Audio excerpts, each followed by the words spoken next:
You should ask chat that. No, this is why I did it while we were muted for the break. Thank you very much to Jerry. What you are a scumbag, you know. Thank you very much to Jerry Weification. I hope I said that correctly. Brand new sub. Nice to have you on board, friend, with that Twitch Prime. Of course, I guess for those who might not know, if there's a crazy one of you out there who don't know, if you've got Amazon Prime, then you've also got Twitch Prime. You just might not know it yet. If you go to twitchprime.com, they'll walk you through how to sync up your Twitch account to your Amazon account, and then you can get, what is really importantly, a free sub that you can spend once a month on any streamer you enjoy. They'll give you full benefits as if you had regularly subbed, as well as the streamers will still get money for it. It is an awesome win-win for everybody involved, so make sure to check in and get on that. Also, quick reminder, while this does not benefit me in the slightest, quickly letting you guys know that if you're doing Christmas shopping, if you're using Amazon to do so, we have affiliate links down below. It'll take 10 seconds of your time to scroll down, click on it before you do your shopping, but in doing so, you'll help Zombie Grub out, and she'll get a portion of the things you buy. Yay! Also, sorry, before you say what you're going to say, I want to give a big thank you to uThermal. This guy has retweeted almost everything I've tagged him in today. Here he is in the finals match of the day. He's ready to go, and I just want to give him a big thank you. He's almost ready to go. Needs a minute. Almost ready to go. Yeah. I was gonna say, like, like a lot of their streamers have those like wish lists, and some of them get like a lot of presents. You linked me to what's her face? Yeah. With like 1 billion Amazon boxes. I've never advertised the fact that I have one. I technically have one, and you get like it's in my Twitch, but I just drop it now, it feels man. so weird. What's on that list? I know I bought you like chocolates off at one time that were the wrong chocolate. That was a mistake. I was really upset with that too. Not because like but there's a history, by the way, guys. I cannot do anything chocolate related for Zombie Grub. This, because someone's gonna be there. This wasn't like a romantic gesture or anything bullshit. Like I was just trying to do a nice thing. I saw candy on her wish list. I was like, oh, it's chocolate. That's cool. I'll get that for her. And they like did not send her the thing I had clicked on her wish list. And the thing is, when you use someone's wish list, you don't get their address. You never get to see anything information about them. So I could not have possibly like gotten this or picked out something else and bought it and sent it to her. Like, yeah, I don't know what happened, but chocolate is bad news. Yeah, I wanted like salted chocolate or something. It's like the chocolate I really like, and instead they sent me like a blueberry almond, which was like not bad, but not exactly what I wanted either. So, well, you like donated 25% of it to conservatory efforts or something. Some good fund, yeah. Yeah, something good. But anyways, I was really upset too because like whenever I tried to buy it, it wouldn't give me the right one either. So it just sucks all over the place. That's how they get you. That's their scam, dude. Like no one's gonna buy these crappy ones. We'll bait and switch them. God damn. But I just have like a bunch of like some stuff is actually for the stream, so like it's not totally useless. But I do have a lot of action figures. I just felt so weird. Like the one time a guy did donate, because what you do, at least for what I have, is that you donate the money. I think there's actually 2 ways to do it. There's donate money for something specific, so it gives you the exact amount as it was on Amazon. And there's also a way to just get it off of the Amazon wish list. But yeah, like anonymously donated for the Aura statue that I have usually behind me. And it's like $400. Oh. And I was like, well, this is just like, I did not expect this. Someone gives me this. Well, I kind of forgot I was going to bring attention to this earlier, but here we are already at the end of the group in a brand new best of 3. Last one start now. This rematch. It is Elazer's birthday, for those who don't know. Old enough for Canada. He's turning 19, I guess. I keep forgetting he's such a youngin, because he's been such a good player at StarCraft. I remember pulling him aside at BlizzCon, too, and just trying to get a quick couple words with him. You guys probably saw that really amazing interview on Twitter, if you guys follow me on Twitter. But, yeah, so Elazer's birthday is today. So make sure you guys tweet at him happy birthday, give him some love. Go find his Twitch channel, maybe throw a couple bucks his way. I don't know. Either way, it is his birthday. Now, that being said, we are going to get into this game. We got lots of cool stuff that we've had today. This has been a very fast group. Was not expecting to be this fast, at least. As we get to game number 1 of the final set. There's $100 for the winner of this best of 3 for finishing 2nd place in the group, and there's $50 for the loser for finishing 3rd place. So, kind of like a mini show match, I suppose. Top right side, we got the blue Terran. It's none other than uThermal. In the bottom left, as the yellow Zerg, he is a laser. Of course, all that prize money made possible thanks to the sponsors of this event, Yord. Make sure to go check out woodwatches.com and do the /base so that you can get your discount codes, promotion things, and also contribute 15% of any purchase you buy to the next prize pool. There's a live updating bar. It counts everything too. You guys can see it. It's pretty cool, and I'm glad they set that up for us. Big thank you to Yord for helping us do cool things too, because if you guys are just like maybe hearing about it for the first time now, they did the Civil War tournament with us where we reskinned the Tal'Darim and all these other cool things as well. That was a fun little experiment. That was. And I'm not saying that's what kicked Blizzard's rear end gear to get their skins going, but it just timed out pretty well to look like it did. Super coincidental. I'm not saying it is. I'm not saying it isn't. It's not Zest, but maybe. Well, it's not a 3-racks. I honestly would have expected at least one of the games from uThermal today to have been a 3-racks. Not in the first series. He 2-0'd Elazer. Not starting things off here. He did go for the 2-1-1 once, and then a Hellion drop the next game. So, experimenting with different builds. So, gotta ask a very serious question. Is that actually Scarlet on her account, or is that somebody else? I'm pretty sure it's Scarlet. Like, the only other person it could be would be No Regret. And Right, I don't so think he types like her. The question then is, who is Scarlet marrying? Because my thought was if it was No Regret, then he'd be making dumb jokes about him and Sulky. I was like, oh, that's advanced quite quickly since last time I saw them. Yeah. He needs that visa, bro. He wants that green card to stay in Korea. By the way, I should note some cool news about that. The money has officially been sent out. We've got all the funds in order. The BaseTradeTV house in Korea is like a legit thing. It's still totally happening. And hopefully will be something we'll see Scarlet and a few others moving into in the next couple of weeks. Fingers crossed, all things permitting, nothing wrong happens. Something disastrous. Like the unnamed person who has the money running away to Hawaii or something. Yeah. That's actually something I'm very worried about. It's just like so funny when we bring this up, right? Because I can't think of a single tournament yet that has paid out enough money to legitimately just screw your life over to run away with it. You know, it's one thing to get like $10 million in like a scheme like a giant company. It's another thing to get like $100,000. Yeah, I guess. And be like, this gotta be it. That would be like the WESG type thing, or the like $1 million Alibaba and stuff like that, right? Yeah, then maybe you can just be like, I don't need anyone. I'm gonna screw everyone over. Bye. Well, fingers are crossed, and hopefully we'll see some cool stuff happening soon, because I definitely want to make some awesome content with that house. Also, on that note, I guess our fundraiser will be popping up in the near future, and we have some cool things to go with that too, but asterisks on all for now, because today is about Yord and not about cool BaseTradeTV things. It's about your tournament. No, I'm not done. Would you please just watch this? I am. Oh, I don't there know was how two to puns in that. There's 2 puns in that. Oh my god. Yeah. Oh my god. 2 Pun Shakur. Thank you very much to Mantis Empire. I'm sorry if I'm saying that wrong. Thank you for the Twitch Prime sub, as well as Chemist88. Maybe a couple people didn't know about that Twitch Prime stuff earlier and kicking their rears into gear. Hellions, by the way, speaking of rears into gear, looking for some brutal damage. Let's not forget, this is what sent Elazer to the losers bracket earlier. It's dealt with much better this time around, but still 6 workers killed for no counter damage feels a little bit bad, man. Yeah, no counter with the Lings, and the medevac gets out of there. That is still good damage, but you're right, not nearly as devastating as the one on Daybreak. But it is, the follow-up is... Wait, is this similar?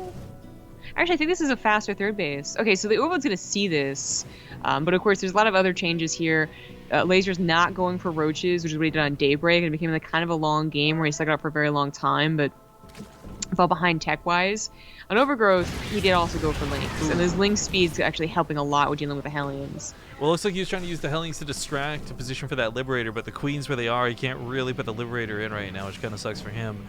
Hellions getting picked off as well means no more damage, and the pressure he was able to apply the first time they played that kept Elazer from ever moving out of his base isn't happening here. Not in the rematch. Creeps being spread, there's a lot of freedom And this time around, uThermal doesn't quite have the stranglehold on Elazer. Yeah.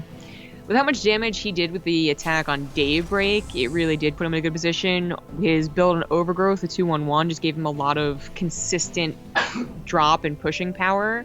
He doesn't really have either one of those going for him right now. You know, the drop did an okay amount of damage, and the follow-up is coming, but he still is waiting on those medevacs. So Elazer does have some time to actually just take a breather and get his macro set up, basically, which includes, you know, upgrades, Baneling Nests. Baneling Nests actually timing really well with the layers, so we can start surgical hooks immediately.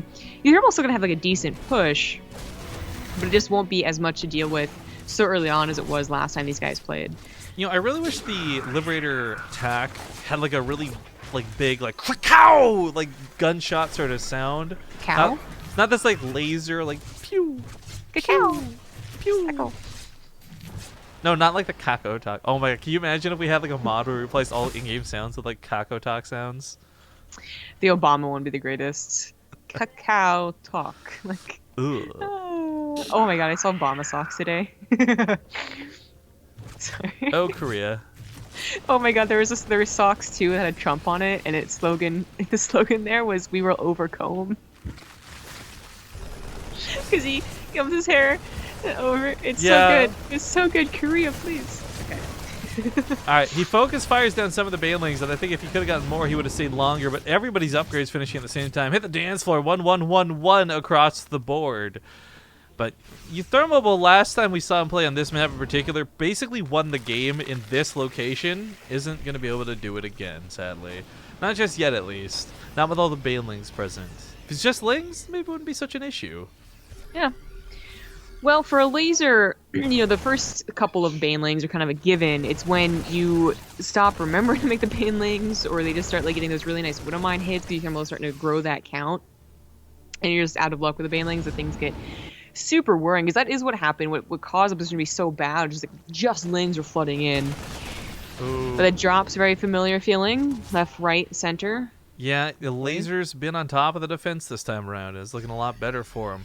The Widowmines, obviously, if they pop, are going to be the best thing going for him. And I think that's what he's really hoping to get done in the main. But unfortunately, all he can do for the time being is clear up some of the creep, get a little bit of ground, and keep pushing forward. A small counterattack is launched of Lings down the middle of the map, and currently uThermal doesn't even have a full... There's no full wall. That's going to be problems.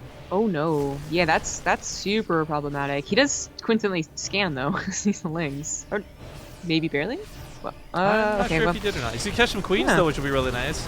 Pick off the tumors as well. It's a nice poke out of uThermal. Yeah.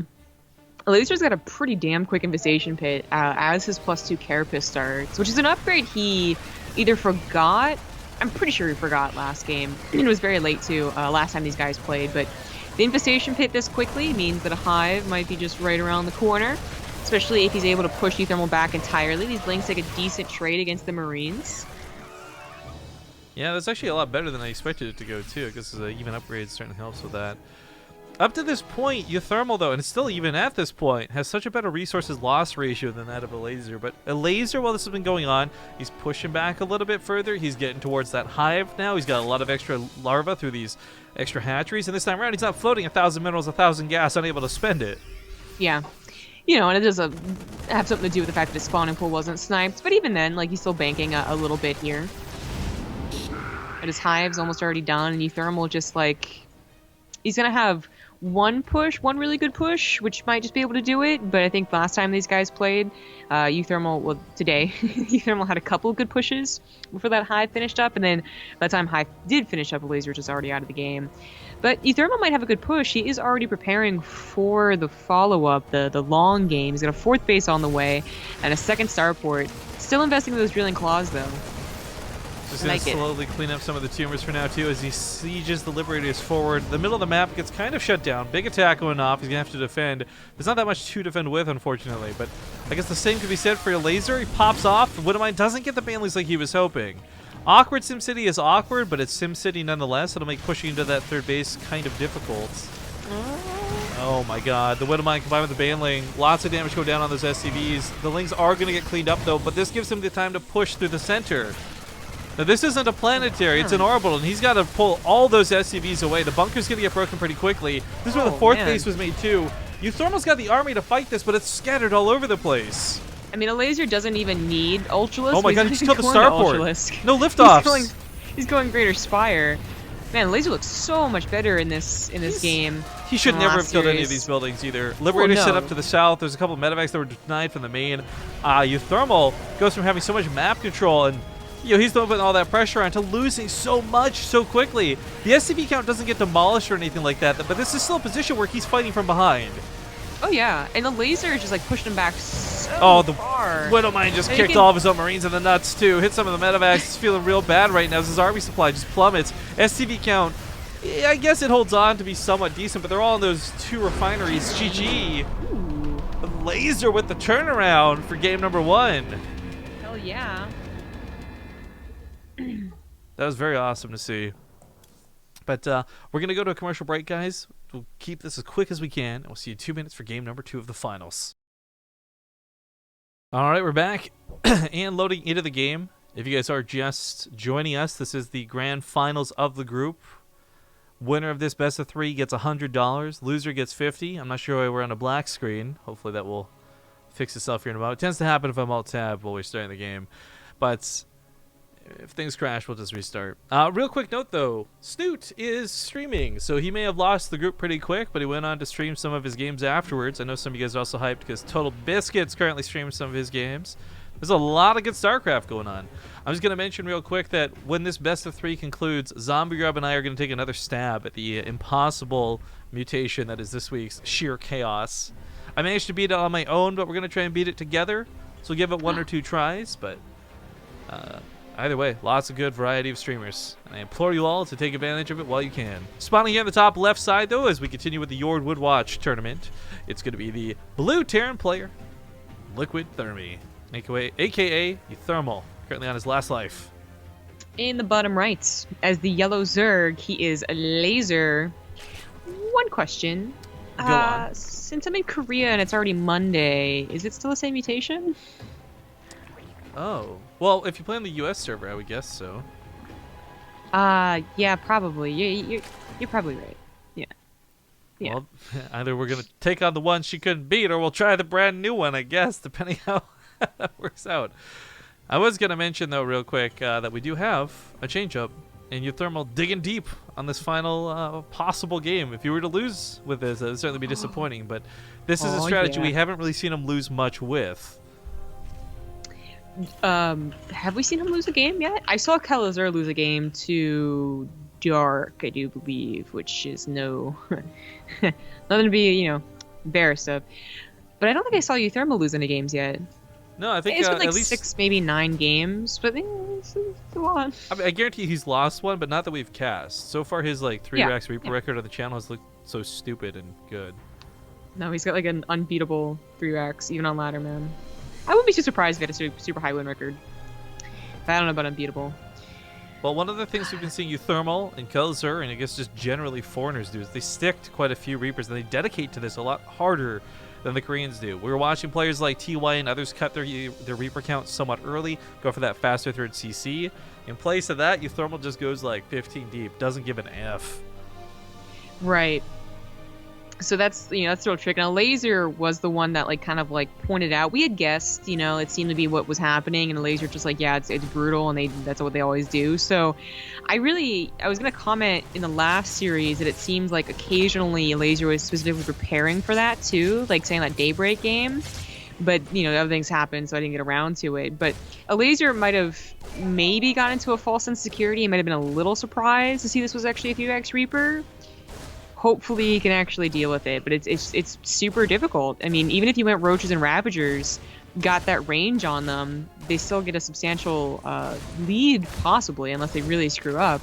But they still win the game. I mean, I don't know if this was the long con, that's why he didn't do this for any of the games previous or not, but he almost lost his first Reaper in this, by the way, and that would have been just straight up devastating. Yeah.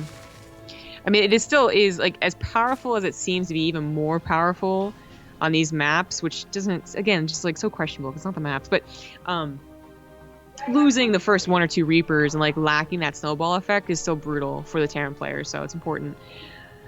But Elazer does send him away for now. uThermal not really being as aggressive as he has been in the past.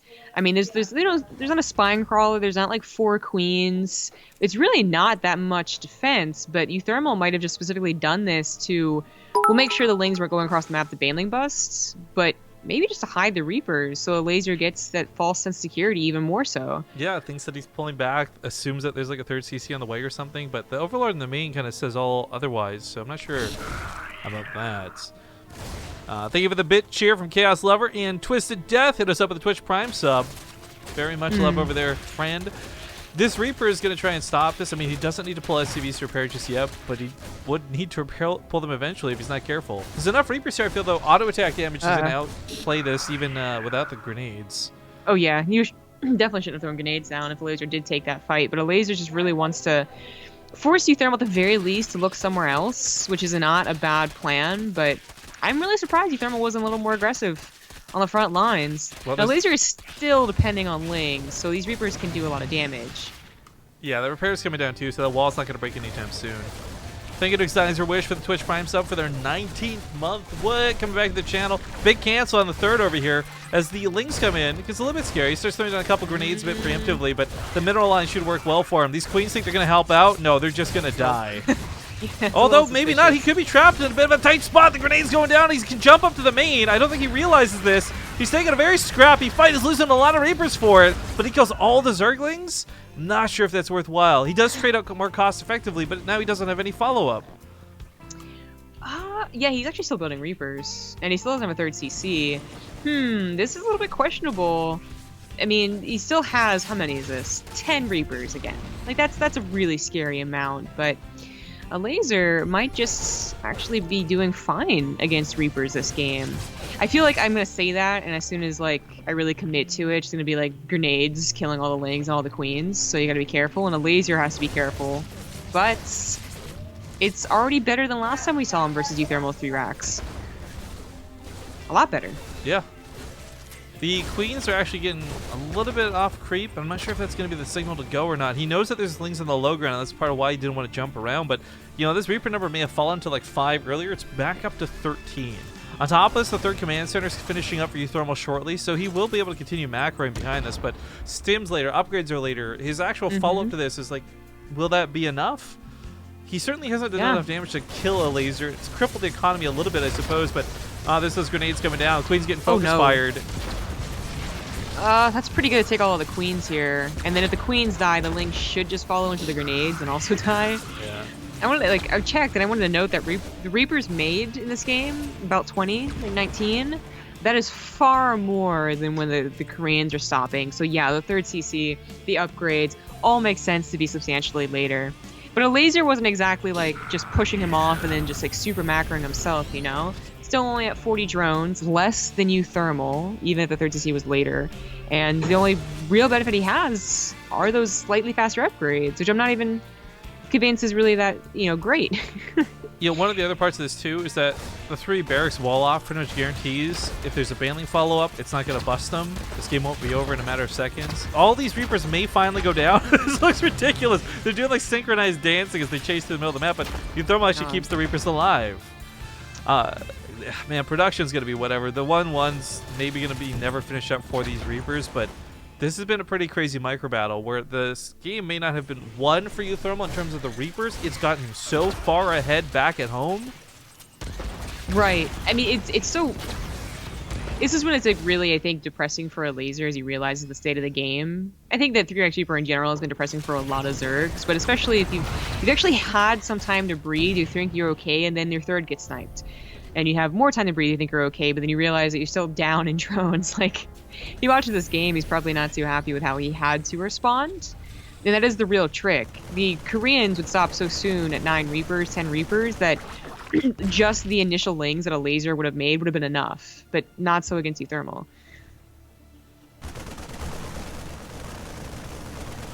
Well, he knocks down the rocks. He's getting a very nice wall off as he sets up for the middle of his 2 bases. That's one of the nice things about Echo, I suppose. All 3 of your bases kind of consolidate to the same defense point. So putting turrets, tanks, bunkers, everything here keeps that from getting too out of hand. He does actually have a full wall off in that regard too. Let's see. Double medevacs going down south, looking to wrap around the side, maybe catch a laser off guard. I think the major downside for uThermal is because he did force out so many lings early. There's just so many policing the map. You're not really going to find a place that's fully and entirely unguarded. Well, yeah, it is the hope. Well, that is nothing but lings. The banelings aren't quite around here yet. It really seems to be enough, though. And combat tools wasn't quite done, so definitely better to pick up. Yeah, and by the way, later. people talk about the Reaper Ledge. You guys are totally right. I forgot. It's been so long since I played this map. Like, you can't actually jump up this one. It's this one that you jump up. So, yeah. Regardless, still panic, chaos, and disgusting death ensued, and hundreds of things died. Okay. Yeah, as I said, like even if he could, I think it was just like you're gonna trade well with the lings. The banelings can get focused down, so that'd be nice. Remove those from the play. The hatchery's already half dead. I mean, this doesn't stand to be good. The Liberators aren't gonna do so much against the lings, but they'll keep the queens back. The Marine's actually dancing really nice. Good focus fire on top of that banling. I'm gonna try to save Liberator. Okay, all right. uThermal, by the way, has just grown like a substantial amount of army supply here. This is really reflecting the economy that he was able to get just ahead of uThermal. Look at the graphs, and there's like one time Laser looked okay, and then uThermal just took it right back. Oh wow! Yeah. And that's now really starting to show in the overall supply, as a Laser is still trying to really. I mean, he's still struggling to get a Link Baneling force, which is not a great sign. Like, they're gonna have decent upgrades, which is okay, but we still don't have an Infestation Pit or a Spire. They have Roachborn, but I don't think that's gonna be used. Well, the Liberator's got to also back away from this thing, so that's Spore Crawler. Drop in the third at the same time. These Widow Mines might give him a bit better of a position if they were burrowed. They burrow a little bit late, though. Get a couple of good hits, but nothing too amazing. Drops in the main while this goes on. He tried to cover the ramp, but the Queen focuses it down before dying. Nice moves out of a laser. But still, all on the back burner because uThermal's everywhere. Like, everywhere you look, there's just like another Terran drop going off. 18 drones in total gone down here. The Laser looking like on 4 bases with the 70 drone count was really not that bad, but it's only gone in a flash. What's interesting to me, though, is if you remember the first time they played, it wasn't really so much about the drones as it was like army value and just like fighting for their lives. I mean, like, you had the 8 drones killed early in that first game in that first series, or second game? Second game of the first series. The point is, like, it was really not so much about drone damage. This time around, it really is. Like, a Laser's feeling the burn. Yeah. About a 20 army supply deficit for Zerg can kind of be like a really, a nice engagement on creep, and it's not so devastating or surprising. When it gets to 30 and 40, then like you really know that the game was just like swung so much in favor of the Terran. If a Laser could get like a really good counterattack that pulled them all the way back and maybe even got to the production, that could really change things up. If he had Muta to try and counterattack with, that could change things up. But he is left just with kind of like decent upgraded Ling Baneling, but not nearly enough. Oh boy. Well, uThermal is going to get to this point now with these drops where he's got to be careful. If he starts focusing too much and giving too much away, that lead that he's accrued over the course of this game disappears. But he's trading out so well. And you know what? Moments ago, this was like 60 supply to 100. Yeah, Elazer knows that 41's a little bit too low. Taps out. It's like one of those things where like he dies not with a bang but a whisper. More like a whimper. Am I right, guys? Yum, yum, yum, yum. Kind of. Kind of. Well, that's going to send us to an ace match, which will be nice to have. Quick look at the brackets. For those who are having trouble following it the way today went, we had our first series of the day, second series, losers match, winners match. Snoot fell out of the group in last place. Got $50 for it. Showtime, he's got that nice green because he was the winner of the group. Got $250. And these two are now fighting in the group finals to find out who gets the last $150 left. Small commercial break, though. 2 minutes, and we'll see you guys soon for the last game of the day. Hey, we're back, guys. No, seriously, how did you do that? That was amazing. I was looking at your camera and everything. I was like, oh, you're putting your hat on. Wait, how? Hang on, I'm sorry. I guess we're back, and I'll explain to the stream what just happened. During the break, we run commercial, all this stuff. Zomgrub's host, and she somehow started the game without touching her keyboard. How did you do that?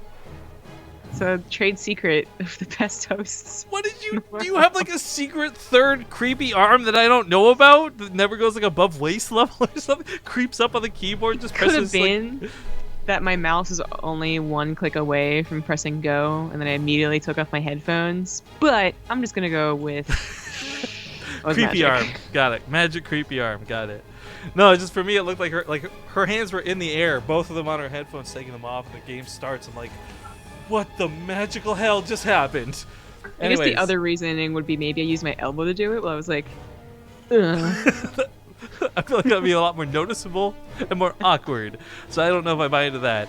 Since this is the final game in the series, before we get into it, I want to remind you guys, I'll take a moment to type !yard in chat. Enter the giveaway. We'll draw the winners out tomorrow. 3 people will get $100 codes to use on the website. Real Jansoon, I don't know if he's still with us in chat, but he was mentioning earlier as well that the cheapest watches they have on their site are only $149, so you'd be getting them for basically free. You can get expensive watches for cheaper, or you can put that towards laser engraving, customized memes onto your watches. I don't know, whatever you guys want to do. Make sure to check out woodwatches.com/base. They're sponsoring this. They made the 2 qualifiers and this grand final event happen. Thank you, Yord, for putting on some cool stuff for esports. That being said, we don't have 3 Rex Reaper this game, but he's still going to be fighting for the best that he can. It's in the bottom left side, the blue Terran, uThermal. In the bottom right, as the yellow Zerg, he is Elazer. Okay, so Elazer, I think, is one of the few players in the game who would be able to keep up with uThermal in terms of macro. He's one of these players where if he's not playing from behind at the start, responding to those drops, even in a game where he was behind, even in the series before this, they're all evident that like if Elazer's good enough to stand up to uThermal. But it just seems like uThermal seems to be the better handle on this matchup. We're not in a situation where he's fighting against Ultralisks. There's no Hive Tech and Broodlords. Elazer isn't able to get deep enough into this game to show uThermal anything that I think he would really fear. Well, even the game Elazer won, he was technically going to go for Broodlords, but he won with like mass Ling Baneling because uThermal's early game didn't really work out. You guys never got to see the response to that, by the way. When uThermal lost game 1 in the series, we go to a commercial break, and in the BattleNet chat, he's basically like, I don't know what the hell happened. It said I had army supply, but I didn't feel like I had any army supply. Yeah. I think that's happened to everyone. Like, maybe technically you do, but they're in so many drops every location. When they come back, they get swamped by the Lings, or maybe you actually don't because all their army supply is in medevacs. I honestly, at one point I did look around the map to see how many medevacs are out in the field, but I only saw 2. So I think he just, had supplies still maybe in SCVs that hadn't died, or medevacs that were flying back. I don't know. But it was one of those times, like, you don't usually see the Ling Baneling swamp anymore at all. So Would like to take a quick moment to apologize to Zomgirl for accusing her of having a creepy third arm that doesn't go above the waist. The way Twitch chat is now painting that description, I understand why that would be weird. I was saying in terms of like, because the camera cuts off at her waist, right? Like, we're not exactly looking at Zomgirl's legs while we're on a game. So I wasn't thinking anything inappropriate. I was just thinking like something that didn't show up on camera. But yo, speaking of inappropriate and barely gonna show up on the camera, we got a friggin' Nidus Worm coming down. And Elazer's looking to finish this off with a big all-in. do you think when the roaches go in the Nidus Worm, it's like a slip and slide? You know what? Or like a kid's tunnel? Like, I like to think that the Nidus Worm is constantly doing kegels and using its muscles to push the units That's what through it looks like, man. So is it like, it's like being in like a tube, like a Go-Gurt tube? I mean, like, look at that mouth. Would you want to jump in there? It's being pushed out. It is like the Go-Gurt tube is burrowing in the main right now. We're about to have yogurt fly all over. Oh, that's going to be an inappropriate picture, too. Anyways, uThermal sees this. He responds. But is this going to be enough? There's a lot of queens that come out immediately. But the roaches are funneling out slowly by slowly. The SCVs are pulled and the Marines are being untouched. I think uThermal's going to defend this. It's going to cost him a lot of workers. But this won't be the end of his game. In fact, everything's just getting focused down. Be the end of a Laser's game. I didn't expect it to be the full counter, but good point, Zombie Grub. GG. uThermal will finish 2nd place in the tournament with $100. Elazer will finish 3rd place with $50. I might just send Elazer a couple of extra bucks, though it is his birthday. I'll give him a little bit of like a lunch cost to that too. So maybe we'll fluff that up a bit. But thank you guys for watching. Thank you, uThermal and Elazer, Snoot, and Showtime for playing some awesome games for us today in this best of 3. And of course, once again, it's Elazer's birthday, guys. Get on Twitter, give him some love, tweet at him, find him on his stream, whatever. It's at ElazerSC2 on Twitter. Tell him we said happy birthday. I think he turns 19 today. But unfortunately, we'll finish in that spot in the group. So that will conclude things today. One last sort of show off of the watch before we hop into co-op mode. Ooh. beautiful. Just addressing the concerns earlier, you know, someone was asking like, would this be comfortable, uncomfortable to wear? I actually find this to be more comfortable to wear than metal watches. Excuse me. The wood's very light. It breathes a lot better. I don't know. I really, really enjoy these watches, and I know I'm a simple man. I don't have a lot of fancy things, and maybe to some of you this wood watch doesn't look that fancy, but it is for me. That's why I'm not wearing it right now. I flail my arms a lot while casting. I will break this like slamming into the side of the computer or something. I usually have this in like a little thing next to my bed, but I like these watches. I can vouch for them, and I can say that without being selling out. They're not paying us to say that much. I genuinely enjoy these watches. I think they're cool, and they've made for some really great talking points at events. So do with that information what you will. I just hope you'll check out their website, woodwatches.com/base. That 10% discount will extend up until Christmas. Context, normally it's 5% off, guys, but now it's 10%. And of course, 15% of any watch you buy is going to go directly to a prize pool for another StarCraft 2 event. So you're really helping us double down and keep investing in some StarCraft 2 esports. That being said, before we run off to do co-op, do you have any final things you'd like to say or mention on stream, Zombie Grub? Sure. Follow me on Twitter at ZG Gaming, and on YouTube at Zombie Grub. I just posted a new video about Korea there. And Nice. yeah, check out the Amazon links below if you're still Christmas shopping. By the way, we had another watch sale. So up to 33 watches sold. We're now at $921 out of our $1,000 goal. That's 92% funded. That's fan-freaking-tastic. I can't wait to do more awesome stuff with Yord in the future. We just had a really nice cheer, too, out of Nogri 109. Thank you for the 345 bits. They are appreciated. And that being said, we're going to go set up for some co-op. So if you guys don't like co-op, like I said, the regular StarCraft is being streamed by a lot of people today. Total Biscuit included in that list of special folks. You've got Snoot, you've got Hero Marine, you've got Nathanius, you've got Pig. You've got a lot of people you can check out over on Team Liquid, as well as the Twitch subcategories. So if you don't want to watch co-op, I highly recommend any of the names I just mentioned. Other than that, though, we're going to do some co-op. The winner for the Yord Woodwatch draw, by the way, the 3 winners who won that $100 watch code will be drawn tomorrow. You'll be sent an email if you won, all that good stuff. So, oh my. Scarlett now making me really, really not appreciate the night with that reference in chat.